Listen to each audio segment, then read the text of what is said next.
പവിയോട് മോശമായി പെരുമാറിയെന്നും പറഞ്ഞ് സിദ്ധുവിനെ എല്ലാവരും കൂടി നിർത്തി പൊരിച്ചു. അപ്പം തന്നെ സിദ്ധുവിൻ്റെ പാരൻസിനെ വിളിപ്പിച്ചു കാര്യങ്ങളും പറഞ്ഞു. ചെയ്യാത്ത തെറ്റിൻ്റെ പേരിൽ ടീച്ചേഴ്സിനും തൻ്റെ അച്ഛനും മുന്നിലും അവൻ അപമാനിതനായി തല കുനിച്ചു നിന്നു. വളർത്തുഗുണം എന്നും പറഞ്ഞ ടീച്ചേഴ്സൊക്കെയും തൻ്റെ അച്ഛനെ അപമാനിക്കുന്നത് സിദ്ധുവിന് സഹിച്ചില്ല. അന്നേരത്തെ അവൻ്റെ അച്ഛൻ്റെ മുഖം അവനെ ശരിക്കും വേദനിപ്പിച്ചു. ആ അച്ഛൻ്റെ മുഖം കണ്ടപ്പോൾ പവിക്കും വേദന തോന്നി. അവനുള്ള ഡിസ്മിസൽ ഓർഡർ ഒരുങ്ങുന്നത് കണ്ടതും പവി ഇടപെട്ടു. പണിഷ്മെൻ്റ് വേണ്ട, ഇവിടെ വെച്ച് തന്നോടവൻ സോറി പറഞ്ഞാൽ മതിയെന്നുള്ള അവളുടെ ആവശ്യത്തെ സിദ്ധു എതിർത്തു. തനിക്ക് ഡിസ്മിസൽ മതിയെന്നുള്ള അവൻ്റെ തീരുമാനം കേട്ട് അവൻ്റെ അച്ഛൻ ആകെ തളർന്നു പോയി. ഒടുവിൽ അച്ഛന് വേണ്ടി അവൻ അവിടെ വെച്ച് അവളോട് സോറി പറഞ്ഞു. ആ നിമിഷം പവിയുടെ മുഖത്ത് വിജയച്ചിരി വിരിഞ്ഞപ്പോൾ ആകെ അപമാനിതനായ സിദ്ധു അപ്പം തന്നെ തൻ്റെ വീട്ടിലേക്ക് യാത്ര തിരിച്ചു. വീട്ടിലെത്തിയതും അമ്മയുടെയും ഏട്ടൻ്റെയും വക കുറ്റപ്പെടുത്തലുകൾ കേട്ട് സിദ്ധു ദേഷ്യത്തോടെ തൻ്റെ മുറിയിൽ ചെന്ന് ഡോർ വലിച്ചടച്ചു. നന്ദു വന്ന് ഡോറിൽ തട്ടിയിട്ടും അവൻ ഡോർ തുറന്നേയില്ല. അന്നേരം പവിയോടുള്ള അവൻ്റെ ദേഷ്യം ആളിക്കത്തുന്നുണ്ടായിരുന്നു. രാത്രി ആയതും അമ്മയുടെ പരിഭവം പറച്ചിൽ കേട്ട് അവൻ ഡോർ തുറന്നു. അമ്മ അവനുള്ള ഭക്ഷണം മുറിയിലേക്ക് കൊണ്ടുവന്നു. അവൻ ആശ്വസിപ്പിച്ചു. അവന് ഭക്ഷണം കഴിക്കുന്ന നേരത്താണ് നന്ദു മുറിയിലേക്ക് വരുന്നത്. ഞാൻ കാര്യങ്ങളൊക്കെ അറിഞ്ഞു. ശരിക്കും എന്തായിട്ടാ സംഭവിച്ചത്? നന്ദു ചോദിച്ചു. എടി, അവൾ പറഞ്ഞതൊക്കെയും പച്ച കള്ളമാണ്. ഞാൻ ചുമ്മാ പേടിപ്പിക്കാൻ വേണ്ടി. പക്ഷേ അവൾ അവസരം ശരിക്കും മുതലാക്കി എന്നെ കുടുക്കി. ലൈബ്രറിയിൽ വെച്ച് നടന്നതൊക്കെയും സിദ്ധു അവളോട് തുറന്നു പറഞ്ഞു. അതിനിടയിൽ ചിലതൊക്കെയോ അവൻ വിഴുങ്ങിയിരുന്നു. നോക്കിക്കോ, ഞാനിതിന് അവളെ കൊണ്ട് കണക്ക് പറയിപ്പിക്കും, സിദ്ധു പകയേറിയുന്ന കണ്ണുകളോടെ പറഞ്ഞു. ഏട്ടൻ എന്ത് ചെയ്യാൻ പോവാ? ഞാൻ അവളെ. സിദ്ധു വാക്കുകൾ മുഴുവനാക്കിയില്ല. അവളെ? ബാക്കി പറ. നന്ദു അവൻ്റെ മുഖത്തേക്ക് ഉറ്റുനോക്കിക്കൊണ്ട് ചോദിച്ചു. നീ ഒന്ന് പോയേ നന്ദു, എനിക്കത് നിന്നോട് പറയാൻ ബുദ്ധിമുട്ടുണ്ട്. പക്ഷേ ഞാൻ അവളെ വെറുതെ വിടില്ല. ഞാൻ ആരാണെന്ന് അവൾക്ക് കാണിച്ചു കൊടുക്കുന്നുണ്ട്, സിദ്ധു പല്ല് ഞരിച്ചുകൊണ്ട് പറഞ്ഞു. അങ്ങനെ ചെയ്താൽ ഏട്ടൻ ഇന്ന് നേരിട്ട അപമാനത്തിന് പകരാവോ? പറ. നന്ദു പറയുന്നത് കേട്ടു സിദ്ധു അവളെ ഒരു നിമിഷം നോക്കി നിന്നു. എൻ്റെ ഏട്ടാ, മുള്ളിനെ മുള്ളുകൊണ്ട് തന്നെ എടുക്കണം. നീ എന്താ നന്ദു ഈ പറഞ്ഞു വരുന്നത്? സിദ്ധു ചോദിച്ചു. ഏട്ടാ, ഇന്നിപ്പോൾ കുറച്ച് ടീച്ചേഴ്സിനും പ്രിൻസിക്കും പിന്നെ നമ്മുടെ അച്ഛനും മുമ്പിലല്ലേ ഏട്ടനെ അവളെ അപമാനിച്ചത്. അതുപോലെ ഏട്ടനും തിരിച്ച് അവളെ അപമാനിക്കണം. അത് കോളേജിലെ മുഴുവൻ പിള്ളേരും കാണുകെ. നന്ദു അത്രയും പറഞ്ഞു നിർത്തി. ഒന്ന് തെളിച്ച് പറ നന്ദു. അതായത് തൽക്കാലം ഏട്ടനിപ്പോൾ അവളോട് പ്രതികാരത്തിനൊന്നും പോവണ്ട എന്നാണ് ഞാൻ പറഞ്ഞു വന്നത്. പകരം അവളുടെ ഹൃദയത്തിൽ കയറിക്കൂടാൻ ശ്രമിക്കണം. You mean love track? Sidhu ഒരു ഈണത്തിൽ ചോദിച്ചു. യെസ്, പക്ഷേ ഒറിജിനലായിട്ടല്ല, അഭിനയിച്ചാൽ മതി. അഭിനയിച്ച് അവളെ വളച്ചു കുപ്പിയിലാക്കി അവസാനം നൈസായിട്ട് തേക്കുന്നു. അതായത് ഏട്ടൻ എല്ലാവരുടെയും മുന്നിൽ വെച്ച് അവളെ കൊണ്ട് ഐ ലവ് യു പറയിപ്പിക്കുന്നു. ആ ടൈമിലെ മ്യാരക ടെസ്റ്റിട്ട് ഏട്ടൻ അവളുടെ പ്രണയം തള്ളിക്കളയുന്നു. ആ നിമിഷം ഏട്ടന് പറ്റിയ ഒരു പെണ്ണിനെ ഞാൻ ഏട്ടന് മുന്നിൽ കൊണ്ടു നിർത്തുന്നു. ഏട്ടൻ അവളുടെ വിരലിൽ മോതിരം അണിയിക്കുന്നു. എങ്ങനെയുണ്ട് എൻ്റെ ഐഡിയ? അവൾ ചോദിച്ചു. ഐഡിയ ഒക്കെ ഓൾഡാണ്, എന്നാലും ട്രൈ ചെയ്യാം അല്ലേ? ട്രൈ ചെയ്യുന്നതൊക്കെയും കൊള്ളാം, പക്ഷേ പ്രേമിച്ച് അവസാനം റിയലായി പ്രേമിച്ച് പോകരുത്. ഇതൊന്നും എപ്പോഴും ഓർത്ത് നിൽക്കുന്നത് നല്ലതാണ്. അങ്ങനെ വല്ലതും നടന്നാ എന്നെ ഏട്ടൻ അറിയാലോ. ഓഹ് അടിയൻ, അവൻ പ്രത്യേക ഈണത്തിൽ പറഞ്ഞു. അവൾ ഏട്ടൻ്റെ വരുതിയിലായ നമുക്ക് കുറേ ഉപകാരമുണ്ട്. പിന്നെ മറ്റൊരു കാര്യം, അവളെ വലയിടുന്നത് ഞാൻ അറിയാതെയാണെന്ന് അവൾക്ക് തോന്നിപ്പിക്കണം. അതിന് വേണ്ടതൊക്കെയും ഏട്ടൻ ചെയ്യണം. ബാക്കിയൊക്കെയും ഏട്ടൻ്റെ മെടുക്ക് പോലെ ഇരിക്കും. എന്നാൽ നീ കുറച്ച് നാളത്തേക്ക് അവളെ ചൊറിയണമെന്ന് നിൽക്കണ്ട. ഞാനൊന്ന് ട്രാക്കിൽ കയറിക്കോട്ടെ, എന്നിട്ടേ നമുക്ക് അവളറിയാതെ ഒരുമിച്ച് അവൾക്ക് പണി കൊടുക്കാം. അതൊരു നല്ല ഐഡിയ ആണ്. അപ്പോൾ എല്ലാം പറഞ്ഞതുപോലെ എന്നും പറഞ്ഞു നന്ദു സിദ്ധുവിന് കൈ കൊടുത്തു.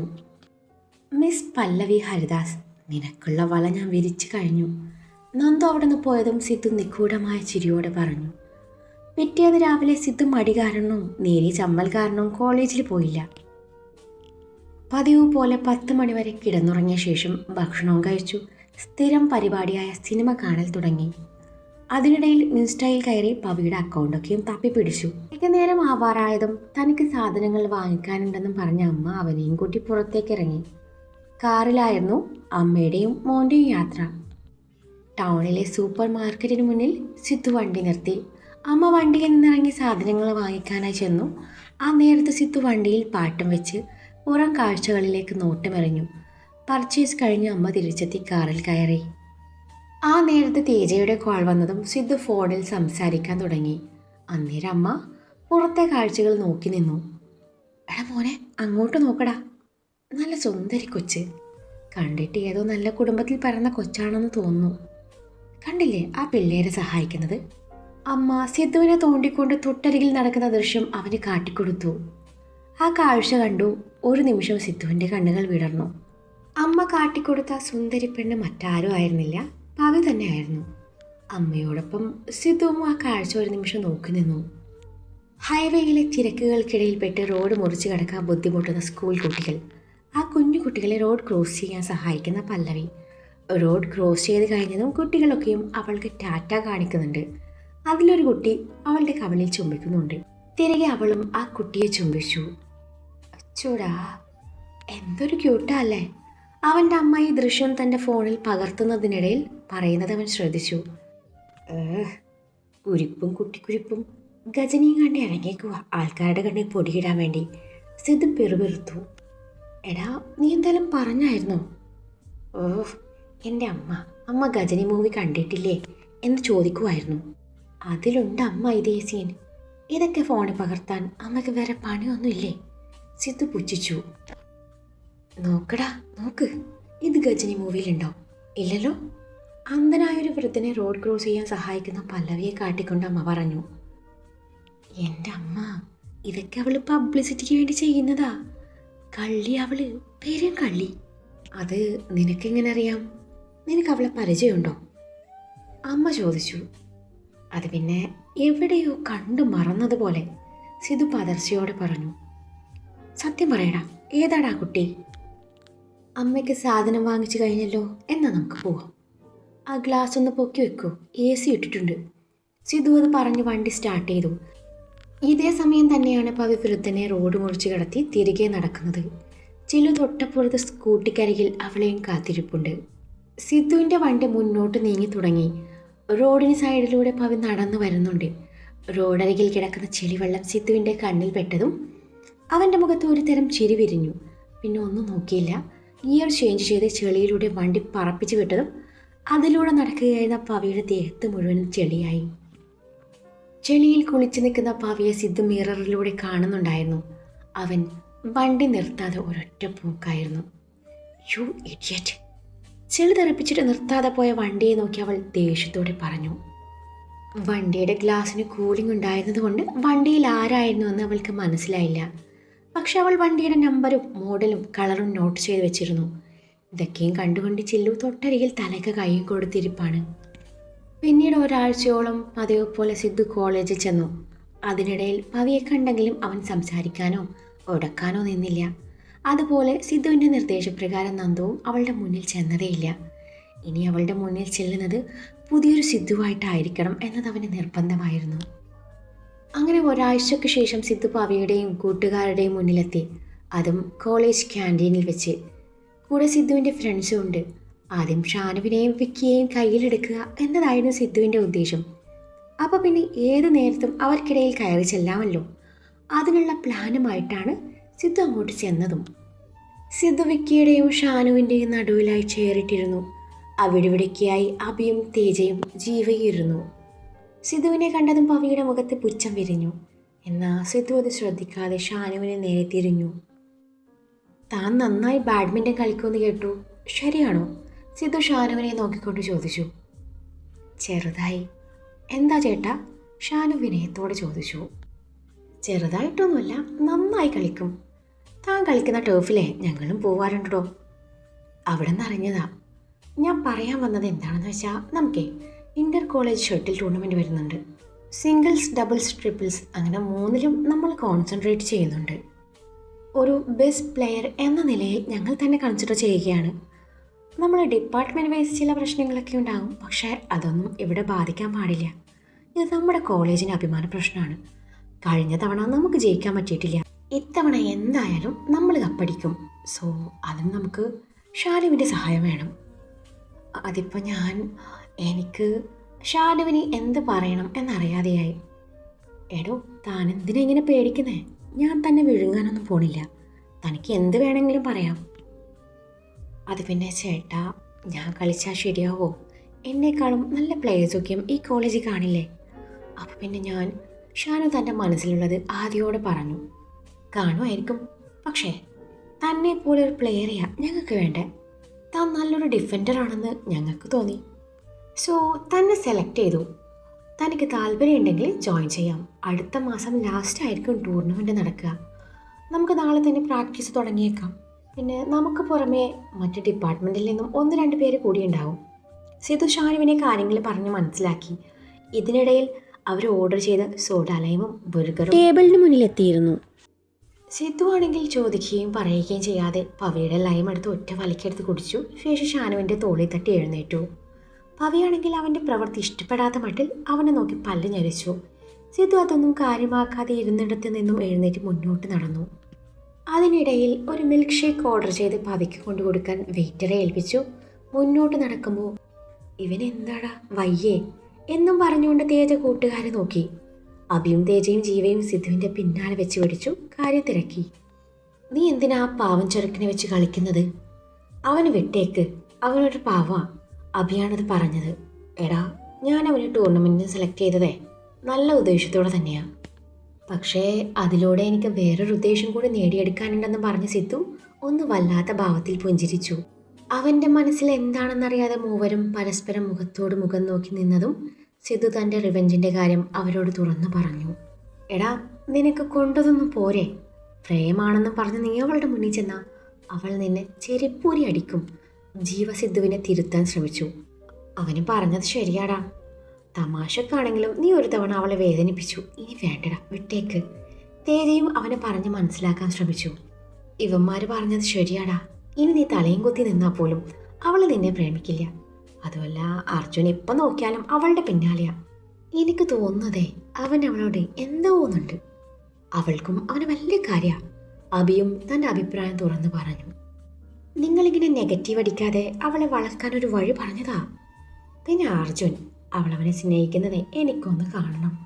അതിനു മുൻപേ ഞാൻ അവളെ വളച്ചു കുപ്പിയിലാക്കിയിരിക്കും. എന്നിട്ട് വേണം മെക്കുകാർക്കിട്ട് പണിയാൻ. എല്ലാം കഴിഞ്ഞ് ഞാൻ നൈസായിട്ട് അവളെ തേക്കും. അല്ല പിന്നെ, എന്നെ അവൾക്കറിയില്ല. അവൾ കാരണം ഞാൻ എൻ്റെ അച്ഛൻ്റെ മുന്നിലും വീട്ടുകാരുടെ മുന്നിലും ടീച്ചേഴ്സിൻ്റെ മുന്നിലും പെണ്ണുപിടിയനായി. അത് ഞാൻ ഒരിക്കലും മറക്കില്ല. എടാ, നീ ചുമ്മാ. തേജ എന്തോ പറയാൻ വന്നതും സിദ്ധു അവനെ തടഞ്ഞു. നിങ്ങൾക്ക് വേണമെങ്കിൽ എൻ്റെ കൂടെ നിൽക്കാം, ഇല്ലെങ്കിൽ എനിക്കറിയാം എന്ത് വേണമെന്ന് എന്നും പറഞ്ഞ് സിദ്ധു മുന്നോട്ട് നടന്നു. പിറ്റേ ദിവസം തന്നെ ബാഡ്മിൻ്റൺ പ്രാക്ടീസ് ആരംഭിച്ചു. വൈകുന്നേരം 4 തൊട്ട് 5:30 വരെയായിരുന്നു പ്രാക്ടീസ്. സീനിയേഴ്സിൻ്റെ കൂടെ നിന്ന് കളിക്കുമല്ലേ, അതിൻ്റെ ഒരു പേടി ഷാനുവിനുണ്ടായിരുന്നു. അതിനാൽ അവൻ തൻ്റെ കൂട്ടുകാരെ 3 പേരെയും കൂട്ടിയാണ് പ്രാക്ടീസിന് ചെന്നത്. കളി കഴിയും വരെ പവിയും ചില്ലുവും വിക്കിയും കോളേജിലെ ഇൻഡോർ സ്റ്റേഡിയത്തിനകത്ത് ഷാനുവിനെയും കാത്തുകുത്തിയിരിക്കും. ഒരാഴ്ച ഇത് തുടർന്നു. ഈ ദിവസങ്ങളിലൊക്കെയും സിദ്ധുവിൻ്റെ കണ്ണുകൾ പവിയിലേക്ക് നീളുന്നത് പവി കണ്ടില്ലെങ്കിലും ചില്ലുവും വിക്കിയും ശരിക്കും കണ്ടിരുന്നു. അന്ന് കളി കഴിഞ്ഞതും സിദ്ധു ഷാനുവിനെ തൻ്റെ അരികിലേക്ക് വിളിച്ചു. ശേഷം തൻ്റെ ഫോണിൽ നിന്നും പവി കുട്ടികളെ റോഡ് ക്രോസ് ചെയ്യാൻ സഹായിക്കുന്ന വീഡിയോ എടുത്ത് അവന് കാട്ടിക്കൊടുത്തു. എടാ, നിനക്കറിയോ, ഇതെൻ്റെ അമ്മ ഷൂട്ട് ചെയ്തതാ. സംഭവം നടക്കുമ്പോൾ അമ്മ അവിടെ ഉണ്ടായിരുന്നു. അമ്മയ്ക്ക് ആളെയും ആളുടെ പെരുമാറ്റത്തെയും ഒരുപാട് ഇഷ്ടമായെന്ന്. വീട്ടിലെത്തിയ അമ്മ ഈ വീഡിയോ എനിക്ക് കാട്ടിത്തന്നു.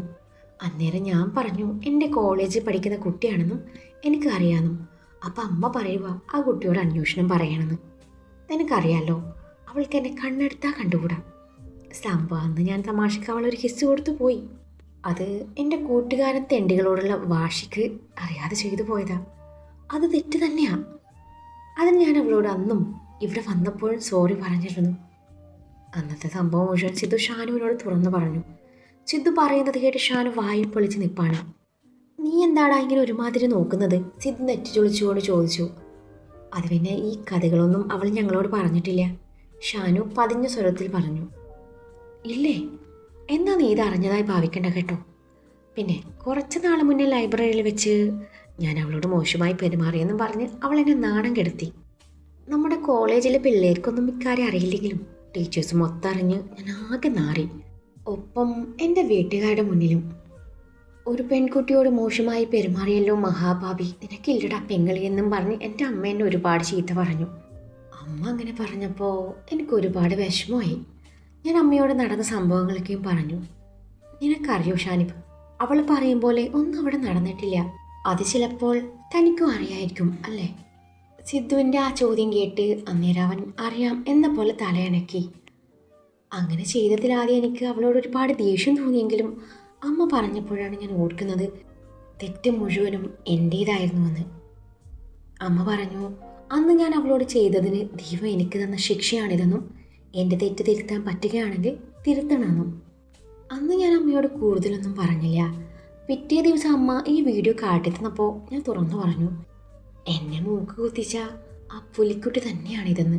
അങ്ങനെയാണ് അമ്മ അന്വേഷണം പറയാൻ പറയുന്നത്. ഞാനിപ്പോൾ ഇതൊക്കെയും പറയാൻ ചെന്നാൽ അവൾ കരുതും ഞാൻ പുതിയ അടവുമായി ചെന്നതാണെന്ന്. എൻ്റെ അമ്മ പറഞ്ഞിട്ടുണ്ട് ആ കുട്ടിയുമായി ഇനി ഒരു പ്രശ്നത്തിനും പോകരുതെന്ന്. ഞാൻ അമ്മയ്ക്ക് വാക്കും കൊടുത്തു ഞാൻ ഒന്നിനുമില്ലെന്ന്. എനിക്ക് എൻ്റെ അമ്മ പറഞ്ഞാൽ കേൾക്കാതിരിക്കാൻ പറ്റില്ല. സോ താൻ ഇതൊന്ന് അവളോട് പറഞ്ഞേക്കണം. പിന്നെ ഒരു സോറിയും. എടാ പിന്നെ പറയണം, ഈ വീഡിയോ കണ്ടപ്പോൾ തൊട്ടേ എനിക്ക് അവളോട് ശരിക്കും ക്രഷ് അടിച്ചു എന്ന്. എടോ ഞാൻ ആ വീഡിയോ തനിക്ക് സെൻഡ് ചെയ്തിട്ടുണ്ട്. അത്രയും പറഞ്ഞ് ടവലും കൊണ്ട് മുഖവും തുടച്ച് റാക്കറ്റ് കവറും തോളിലിട്ട് അവൻ മുന്നോട്ട് നടന്നു. ഷോ എന്ത് തങ്കപ്പെട്ട ചേട്ടൻ, ഷാനുവിൻ്റെ പോക്ക് നോക്കി നിന്നുകൊണ്ട് പറഞ്ഞു. എന്നാൽ തിരിഞ്ഞു നോക്കാതെ നടക്കുന്ന സിധുവിൻ്റെ ചുണ്ടിൽ ഒരുതരം ചിരി സ്ഥാനം പിടിച്ചിരുന്നു. ഗ്രൗണ്ടിൽ നിന്നും പാർക്കിംഗ് ഏരിയ വരെ 4 പേര് ഒരുമിച്ചാണ് നടന്നത്. അതിനിടയിൽ ഷാനു ഇക്കാര്യങ്ങളൊക്കെയും എല്ലാവരോടും പറഞ്ഞു. എല്ലാം കേട്ടതും പവിയുടെ മുഖത്ത് പ്രത്യേകിച്ച് ഭാവമാറ്റങ്ങൾ ഒന്നുമില്ലായിരുന്നു. പിറ്റേ ദിവസം കോളേജ് ഗ്രൗണ്ടിനരികിലെ മരച്ചുവട്ടിൽ ഇരിക്കുകയായിരുന്നു പവിയും ചില്ലുവും ഷാനുവും വിക്കിയും. അവരുടെ സംസാര വിഷയം സിദ്ധു കഴിഞ്ഞ ദിവസം ഷാനുവിനോട് പറഞ്ഞ കാര്യങ്ങളായിരുന്നു. സിദ്ധു സെൻഡ് ചെയ്ത വീഡിയോ വിക്കിക്കും ചില്ലുവിനും കാട്ടിക്കൊടുക്കുന്നുണ്ട്. ഷേ, ഈ വീഡിയോ കണ്ട് ക്രഷ് അടിച്ചതിൽ ആ ചേട്ടനെ തെറ്റ് പറയാൻ പറ്റില്ല. ഈ എനിക്ക് പോലും ക്രഷ് അടിച്ചു പോയല്ലോ. വിക്കി ചെറുചിരിയാലെ പറഞ്ഞതും പവി അവനെ നോക്കി പേടിപ്പിച്ചു. ഈ സമയത്താണ് സിദ്ധുവും ഫ്രണ്ട്സും അതുവഴി വരുന്നതും പവിയും കൂട്ടുകാരെയും കണ്ട് അവരിൽ നിന്ന് കുറച്ചകലെയായി അവരെ ശരിക്കും കാണും വിധത്തിൽ അവൾക്ക് നേരെ ഓപ്പോസിറ്റായി മറ്റൊരു മരച്ചുവട്ടിലെ സ്റ്റെപ്പുകളായിട്ടുള്ള ഇരിപ്പിടത്തിൽ ഇരിക്കുന്നതും സിദ്ധു പവിയെ കണ്ണിമ ചിമ്മാതെ നോക്കിയിരുന്നു. സിദ്ധുവിൻ്റെ വരവും അവൻ്റെ നോട്ടവും പവി കണ്ടിരുന്നുവെങ്കിലും കാണാത്തതായി ഭാവിച്ചു ചില്ലുവിൻ്റെ തോളിലേക്ക് ചാഞ്ഞു. നിമിഷങ്ങൾ കടന്നുപോയി. സിദ്ധുവിൻ്റെ നോട്ടം അവൾക്ക് അസഹനീയമായി തോന്നി. നീ എന്തിനാണ് അവളുടെ ചോര ഇങ്ങനെ ഊറ്റിക്കുടിക്കുന്നത്? അവളുടെ മുഖം കണ്ടാൽ അറിയാം നിന്റെ നോട്ടം അവൾക്ക് തീരെ പിടിക്കുന്നില്ല, അഭി പറഞ്ഞു. പിടിക്കണ്ട, പക്ഷെ എനിക്ക് പിടിക്കും. നിങ്ങൾ നോക്കിക്കോ, മിക്കവാറും അവൾ ഇങ്ങോട്ട് വരും. അന്നേരം നിങ്ങൾ എഴുന്നേറ്റ് മാറിയേക്കണം. ഞങ്ങൾക്ക് ഒരിത്തിരി പ്രൈവസി വേണം. പിന്നെ നിങ്ങളിൽ ആരെങ്കിലും ഒരാൾ ആ നേരത്ത് അവളെ നൈസായിട്ട് കാല് തട്ടി വീഴ്ത്തണം. അന്നേരം അവസരം മുതലാക്കുന്ന കാര്യം ഞാൻ ഏറ്റു, സിധു ചെറുചിരിയാലെ പറഞ്ഞു. എടാ, കഴിഞ്ഞ ദിവസം അവസരം മുതലാക്കാൻ നോക്കിയിട്ട് നിനക്ക് കിട്ടിയൊന്നും പോരല്ലേ? എന്നിട്ടിപ്പോൾ അവൻ വീണ്ടും അവസരം മുതലാക്കാൻ നടക്കുന്നു. തേജ സിധുവിനെ കൂർപ്പിച്ച് നോക്കിക്കൊണ്ട് പറഞ്ഞു. എടാ, ആ മുതലാക്കലല്ല ഞാൻ ഉദ്ദേശിച്ചത്. ഞങ്ങളെ ഒരിത്തിരി നേരം കണ്ണും നോക്കിയിരിക്കട്ടെടാ. ഇതെൻ്റെ ലവ് ട്രാക്കിൻ്റെ ആദ്യത്തെ ചുവടുവയ്പ്പുകളാണ്, പ്ലീസ്റ്റാ. സിദ്ധു പറയുന്നത് കേട്ടതും മൂവരും ശരിയെന്ന പോലെ സമ്മതം മൂളി. സിദ്ധുവിൻ്റെ ഊഹം തെറ്റിയില്ല. അവൻ്റെ നോട്ടത്തിൻ്റെ തീവ്രത കൂടിയതും ഇവനെ ഞാനിന്ന് ശരിയാക്കും എന്ന പോലെ പവി എഴുന്നേറ്റ് അവൻ അരികിലേക്ക് നടന്നു. അവളുടെ വരവ് കണ്ടതും തേജയും അഭിയും ജീവയും അവൾക്കൊരു പുഞ്ചിരി നൽകി രംഗം ഒഴിഞ്ഞു കൊടുത്തു. അതിനിടയിൽ അഭി തൻ്റെ കാല് നീട്ടി അവളെ വീഴ്ത്തിയതും അവൾ കറക്റ്റായിട്ട് സിദ്ധുവിൻ്റെ മേലേക്ക് ലാൻഡ് ചെയ്തു. യെസ്, മിഷൻ സക്സസ് എന്നും പറഞ്ഞ് അഭി മുന്നോട്ട് നടക്കുമ്പോൾ സിദ്ധു അവസരം മുതലാക്കാനുള്ള പെടാപാടിലാണ്. പവിയുടെ വീഴ്ച കണ്ട് അങ്ങോട്ട് ഓടാനൊരുങ്ങിയ ചില്ലുവിനെ ഷാനു തടഞ്ഞു.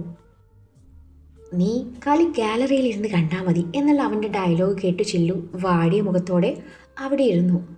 ഒരു നിമിഷം എന്താ സംഭവിച്ചതെന്നറിയാതെ പവി കണ്ണിറുക്കി അടച്ചു. സിദ്ധുവിൻ്റെ കരങ്ങൾ അവളെ വീഴാതെ താങ്ങി നിർത്തി. ആ നിമിഷം അവൾ അവനെ ഇറുകെ പുണർന്നു. ഒപ്പം അവളുടെ അതരങ്ങൾ സിദ്ധുവിൻ്റെ നെഞ്ചിൽ അമർന്നു. പ്രതീക്ഷിക്കാതെ കിട്ടിയ ചുംബനത്തിൻ്റെ ഹാങ് ഓവറിൽ സിദ്ധു അവളെ തന്നിലേക്ക് ചേർത്ത് പിടിച്ചു. ഈ നിമിഷം ഒരിക്കലും അവസാനിക്കാതിരുന്നെങ്കിലെന്ന് അവൻ ആ നിമിഷം ആഗ്രഹിച്ചു പോയി. നിമിഷങ്ങൾ കടന്നുപോയി. തനിക്കൊന്നും പറ്റിയിട്ടില്ല എന്ന ബോധ്യം വന്നതും അവൾ കണ്ണു തുറന്നു നോക്കി. അന്നേരം തൻ്റെ മുഖത്തേക്ക് നോക്കി കിടക്കുന്ന സിദ്ധുവിനെയാണ് അവൾ കാണുന്നത്. അന്നേരത്ത് അവൻ്റെ കണ്ണുകളിലെ ഭാവം അവൾക്ക് അന്യമായിരുന്നു. ഒരു നിമിഷം ആ നോട്ട് അവളെ തളർത്തി തുടങ്ങി. എല്ലാവരും തങ്ങളെ ശ്രദ്ധിക്കുന്നുണ്ടാവും എന്ന തിരിച്ചറിവിൽ അവൾ ധൃതിയിൽ അവൻ്റെ മേലെ നിന്നും എഴുന്നേറ്റ് അവനെ കൂർപ്പിച്ചു നോക്കി. അന്നേരം അവൻ തൻ്റെ ദേഹത്ത് പറ്റിയ പൊടിയൊക്കെയും തട്ടി പതിയെ എഴുന്നേറ്റു. അപ്പോഴും അവൻ്റെ ചുണ്ടിലൊരു ചിരി മായാതെ കിടപ്പുണ്ടായിരുന്നു. തനിക്ക് എന്തിൻ്റെ സൂക്കേടാടോ? എന്ത്? അവളുടെ ചോദ്യം കേട്ട് അവൻ ചോദിച്ചു. അത് തന്നെ എനിക്കും ചോദിക്കാനുള്ളത്. എന്താ തൻ്റെ പ്രശ്നം? പവി ചോദിച്ചു. എന്ത് പ്രശ്നം? താൻ വീണു, അപ്പം ഞാൻ പിടിച്ചു. അതാണിപ്പോൾ പ്രശ്നമെങ്കിൽ താൻ ഒന്നുകൂടെ വീണോ? ഞാൻ പിടിക്കുന്നില്ല. സിധു നിസാരമട്ടി പറഞ്ഞു. ഹഹ, നല്ല ഫ്രഷ് തമാശ. തൻ്റെ ചാട്ടൊക്കെയും എനിക്ക് മനസ്സിലാവുന്നുണ്ട്. പുതിയ നമ്പരല്ലേ? ഹേയ്, എൻ്റെ നമ്പറേ പഴയത് തന്നെ. 10th മറ്റോ പഠിക്കുമ്പോൾ എടുത്തതാ. ഇനിയിപ്പോൾ തനിക്ക് വേണ്ടി ഞാൻ പുതിയ നമ്പർ എടുക്കാൻ തയ്യാറാണ്. സിധു ചിരി കടിച്ചു ഒടിച്ചുകൊണ്ട് പറഞ്ഞു. തനിക്ക് എന്താടോ വയ്യേ? തൻ്റെ തലയ്ക്കെന്താ വല്ല തേങ്ങ വീണോ? ഇല്ല, ഇത് തേങ്ങ വീണതൊന്നുമല്ല. I am serious. എനിക്കൊരവസരം കൂടെ തന്നൂടെ പല്ലി? സിധു അത് പറയുമ്പോൾ അവൻ്റെ കണ്ണുകൾ അതിൻ്റെ ഇണയുമായി കുറുത്തു. ദേ, എന്നെ പല്ലിന്നെങ്ങനെ വിളിച്ചാലുണ്ടല്ലോ. എൻ്റെ പല്ലിയെ പല്ലി എന്നല്ലാതെ പിള്ളേന്ന് വിളിക്കാൻ പറ്റുമോ? അല്ലെങ്കിൽ നീ തന്നെ പറ, എന്താ ഞാൻ എൻ്റെ പല്ലിയെ വിളിക്കണ്ടേ? മോളേന്നോ, പാലേന്നോ, തേനേന്നോ, അല്ലെങ്കിൽ പായസത്തിൽ മുന്തിരിന്നോ, എന്ത് വേണേലും വിളിക്കാം. തന്നെ താനെന്നെ ഒന്നും വിളിക്കണ്ട. ദയവ് ചെയ്ത് എന്നെ ഒന്ന് ശല്യം ചെയ്യാതിരുന്നാൽ മതി. ഞാനിനി അങ്ങോട്ടൊന്നിനും വരില്ല, പോരെ? അയ്യോ, അങ്ങനെ പറഞ്ഞാൽ പറ്റില്ല. എൻ്റെ അമ്മയ്ക്ക് നിന്നെ ഒരുപാട് ഇഷ്ടമായി. പിന്നെ ആ വീഡിയോ കണ്ടപ്പോൾ തൊട്ട് എന്താണെന്നറിയില്ല, എനിക്ക് ക്രഷ് അടിച്ചിട്ട് ഉറങ്ങാൻ പോലും പറ്റില്ല. അമ്മ എന്നോട് പറയുവാ, എടാ മഹാഭാവി, ഇതുപോലൊരു തങ്കം പോലത്തെ കൊച്ചിനെയാണോടാ നീ വേണ്ടെന്ന് വെച്ചതെന്ന്. നിനക്കറിയോ പല്ലി, ആ നിമിഷം തൊട്ടേ എനിക്ക് റിഗ്രറ്റ് അടിച്ചു തുടങ്ങി. എനിക്കിനി തന്നോടൊന്നും പറയാനില്ല. അവൾ അതും പറഞ്ഞ് നടക്കാനൊരുങ്ങി. അയ്യോ, അങ്ങനെ പറയല്ലേ, എന്തെങ്കിലും ഒന്ന് പറഞ്ഞിട്ട് പോകുന്നേ. പോടാ. അതും പറഞ്ഞ് അവൾ മുന്നോട്ട് നടന്നു. അതിനിടയിൽ അവൾ തിരിഞ്ഞു നോക്കിയതും അവൻ കൊറിയൻ ലവ് സിമ്പൽ കാണിച്ചതും അവൾ ദേഷ്യം കൊണ്ട് പല്ല് ഞെരിച്ചു ക്ലാസ്സിലേക്ക് നടന്നു. അവളുടെ പോക്ക് കണ്ട് അവൻ്റെ ചുടിയിൽ ഒരു പുഞ്ചിരി വിരിഞ്ഞു.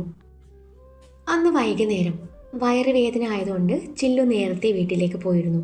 താൻ വിക്കിയുടെയോ ഷാനുൻ്റെയോ കൂടെ വന്നോളാന്ന് പവി പറഞ്ഞതും ചില്ലു സ്കൂട്ടി എടുത്ത് വീട്ടിലേക്ക് പോയി. പവി ഷാനുവിനെയും അന്വേഷിച്ചു പാർക്കിംഗ് ഏരിയയിലേക്ക് നടന്നു. അന്നേരമാണ് അവിടെ പാർക്ക് ചെയ്തിട്ടുള്ള Honda civic black colour car അവളുടെ ശ്രദ്ധയിൽപ്പെടുന്നത്. അതിൻ്റെ നമ്പർ നോട്ട് ചെയ്തപ്പോഴാണ് മനസ്സിലാവുന്നത് അന്ന് തന്നെ ചെളി തെറിപ്പിച്ചിട്ട് നിർത്താതെ പോയ ആ വണ്ടി തന്നെയാണിതെന്ന്. അതൊരു പുതിയ കാറാണെന്ന് ഒറ്റ നോട്ടിൽ തന്നെ അവൾക്ക് മനസ്സിലായി. അത് ആരുടെ കാറാണെന്ന് അവൾക്ക് ഒരു പിടുത്തവും കിട്ടിയില്ല. അന്നേരമാണ് അതുവഴി ഒരു സീനിയർ പയ്യൻ പോകുന്നത്. അന്നേരം അവൾ അവനോട് കാര്യം തിരക്കി. അപ്പോഴാണ് അവൻ പറയുന്നത് അത് സിദ്ധുവിൻ്റെ കാറാണെന്ന്. ആ പേര് കേട്ടതും അവളുടെ ദേഷ്യം ഇരട്ടിച്ചു. കയ്യിലുള്ള കല്ലുപയോഗിച്ച് കാറിൽ സ്ക്രാച്ച് വീഴ്ത്താൻ നോക്കിയപ്പോൾ കാറിൻ്റെ ഭംഗി കണ്ട് അവൾക്ക് അതിനും പറ്റുന്നില്ല. അല്ലെങ്കിലും ആ തെണ്ടി ചെയ്ത തെറ്റിന് പാവം കാർ എന്തേ പിഴച്ചു എന്നും സ്വയമേ പറഞ്ഞുകൊണ്ട് സിദ്ധുവിനെ അന്വേഷിച്ച് മുന്നോട്ട് നടന്നു. അവൻ്റെ മുഖത്തേക്ക് നോക്കി 2 പറയണം, അതിനു വേണ്ടിയാണ് അവൾ പോകുന്നത്.